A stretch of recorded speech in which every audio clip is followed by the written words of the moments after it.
आज मी तुम्हाला झटपट अशी बोंबलाची चटणी बनवून दाखवणार आहे। त्यासाठी बघा 20 बोंबील घेतले होते, बारीक आकाराचे होते। ह्याच्यामध्ये जी कन्नाटा म्हणतात का नाही त्याला, तो एकदम बारीक असतो, तो नाही काढला तरी चालतो। आणि ह्याला काय केलं होतं, कमीत कमी 15 ते 20 मिनटं झालं बघा भिजत घातले होते। ह्याला काय करते, स्वच्छ धुवून घेते आणि पूर्णपणे पाणी नितळून घ्यायचं।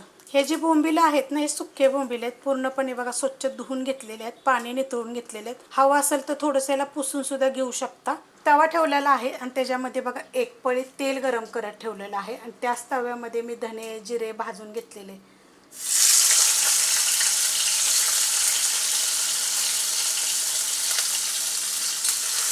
आता ह्याला काय करायचं, गोल्डन कलरवर आपल्याला फ्राय करायचं।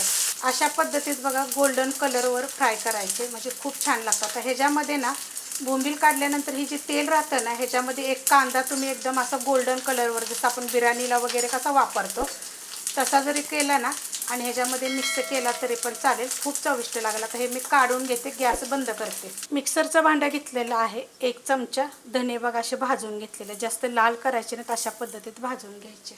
अर्धा चमचा जिरं घेतलेलं आहे, ती पण असं भाजून घेतलेलं, जास्त करपून द्यायचं नाही।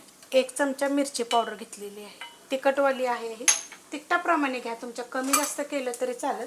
आणि अर्धा चमचा काश्मीरी मिरची पावडर आहे ही, अर्धा चमचा आमचूर पावडर, अर्धा चमचा गरम मसाला, एवढा तुकडा आल्याचा घेतलेला हा पण भाजून घेतला। आणि 1 गड्डी देशी लसूण हा पण भाजून घेतलेला आहे, त्याच तव्यात मोकळ्या तव्यात भाजून घेतलेला आहे। ही एकदा मी फिरवून घेणार आहे, तोवर आपले बोंबील थंड होतात। एकदा मी फिरवून घेतलेले एकच वेळा, त्याच्यामध्ये टाकायचं चवीप्रमाणे मीठ, बोंबल्याला पण मीठ असतं, ह्याच्या पद्धतीनंच मीठ टाकायचं, जास्त होऊ नये। बोंबील भाजून घेतलेले, थंड होऊन घेतलेले। आता ह्याला काय करायचं आपल्याला माहिती आहे का, बंद चालू करायचे। फिरवून घेतलेले फक्त 3 वेळा, बंद चालू असं 3च वेळा फक्त, त्याच्यापेक्षा जास्त नाही।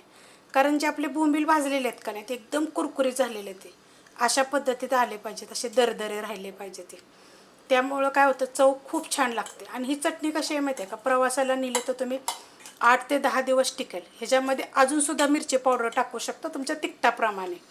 हे अशा चटण्या काय असतात माहिती आहे का, तिखट थोड्या असाव्यात। तुम्हाला हवा असेल तर ह्याच्यामध्ये आमचूर पावडर न टाकता लिंबाचा रस टाकला तरी पण चालू शकतं। आमचूर पावडर टाकून बघा, खूप चविष्ट लागते चटणी। बघा किती मस्त अशी झालेली आहे, एकदम मोकळी होते। मी तर तुम्हाला सांगितलं 8 दिवस, त्याच्यापेक्षा पण जास्त दिवस टिकेल। करून बघा एकदा। रेसिपी आवडली तर लाईक करा, सबस्क्राईब करा, कमेंट करा आणि शेअर बी करा।